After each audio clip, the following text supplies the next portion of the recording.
the NBA playoffs on NBC.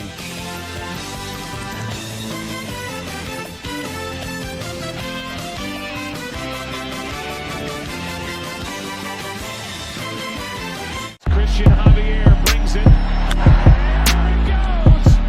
Swanson touches one off. 5-0 Atlanta here in the fifth.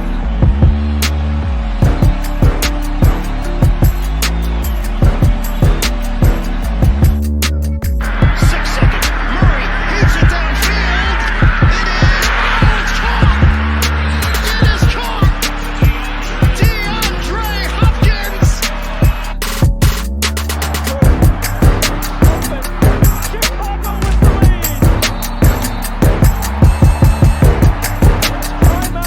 Good morning, ladies and gentlemen. Welcome to another episode of the Louis Sports Network. It is your boy Louis coming back at you once again with another heavy hitter banger with yet another video. Smash the like button, hit that subscribe button, make sure your notifications are turned on, make sure you're sharing on your social media platforms. Truly appreciate it. Peace and blessings to everybody on this Monday morning as we are headed back to work. Had an amazing trip in Dallas and will relish the experience for forever in my life and can't wait to go back there one of these days pretty soon, man. But once again, bless up to everybody, man. Like, share, and subscribe. On to the video. I was watching the game last night and the Los Angeles Lakers put a piss-poor performance against the New Orleans Pelicans. You would have thought that the Lakers would have beat the Pelicans yesterday and decided not to show up and play.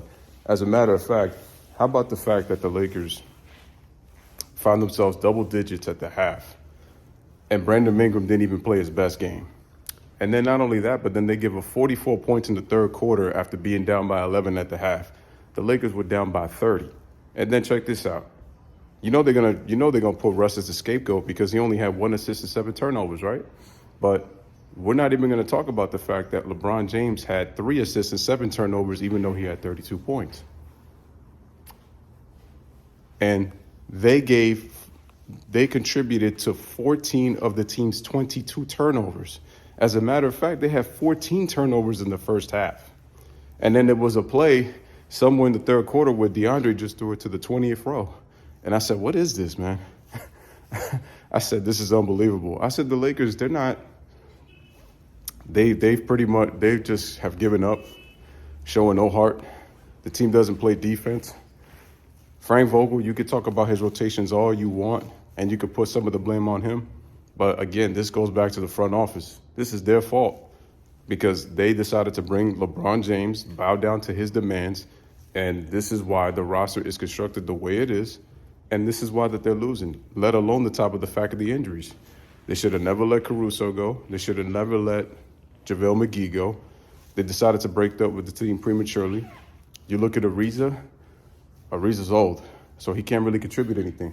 THT, ISO player. Malik Monk, he's good in stretches, but then it'll be moments where he struggles too. And this, again, they don't run a real system. And then here's the kicker. LeBron James, through 3 quarters in that game last night, had 15 points. He scored 17 in the fourth quarter after they were down by 30 through 3. And the Lakers still lost by 28 points. But you're going to sit here and tell me LeBron is giving it his all. No, he stat padded. Because what did the 4-letter network say? Oh, congratulations to LeBron on his 500th career 30-point game. Remember? He's the guy that wears the check my stats shirt. He's the guy that looks at the stat sheet while he's on the bench. They didn't really see him do it in that game. And then on top of that, Laker fans started booing. And then the Lakers franchise were kicking people out that were booing the players on the court.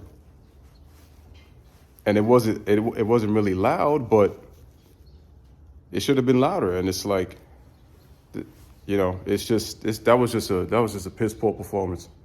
And like I said, at this point, they need to trade, and they need to me, they kind of clean house. They're talking about maybe possibly retool, try to give LeBron help. No, LeBron tried to get Frank Vogel fired. LeBron was taking shots at Rob Pelinka. He's the same guy that said to keep that same energy with my players injured. Keep talking about how I'm old, the team is old. LeBron, you said to keep that same energy. The ones that see through your BS were keeping that same energy. And the problem that you keep doing is The fact that you stat padded for those 32 points after you only had 15 through 3 and you still lost by 28 points, it was blatantly obvious that you were stat padding and you're trying to chase Kareem's record. Because, see, LeBron thought coming into this season, man, we got Carmelo Anthony. I could lead him to the ring. Carmelo's from your same draft, number 3 overall pick. Not the player that he once was, but still, you thought you could lead him to a championship after he was out of the league for a year and a half, right? Then Russell Westbrook, the same player that got praised for his triple-double stats on OKC, Houston, and Washington. He comes to this team being a ball-dominant player, and even though he still has some solid numbers, his weaknesses are much more glaring because he's playing with you. He's playing with the Lakers. He's playing with actual expectations to win a championship because he's playing with you. And what's happened now? You guys are now 6 games under 500. Your schedule doesn't get tougher. And in order to get at least 46 wins to possibly avoid in the play-in tournament or a 9th or 10th seed, the Lakers, get this, guys, for the last 22 games, they got to go 19-3. Ask a team with arguably the toughest schedule in the NBA with the way they've been playing all season with their defense to go 19-3. And AD I heard is supposed to miss another 4 to 5 weeks. That means he won't be back until the end of March. It's not looking good for land, and people are still saying, they're possibly going to make the playoffs. And the question is, we don't know. And no team is really trying to be willing to help this team this time. And it's because of who's on the team. So if I'm the Lakers, if you're not going to put Russ on the bench, you need to trade him. You need to trade AD, and you need to trade Bron. You got to start over. DeAndre Jordan can't play consistently like that. He's old at this point. Dwight Howard, he could do it in stretches, but you can see Dwight even get tired. He's not even playing that many minutes now. It's not just the fact that Vogel's doing these rotations. He knows that those guys can't play consistently minutes. They don't have the shooting. They don't really have an identity in terms of their offense and defense.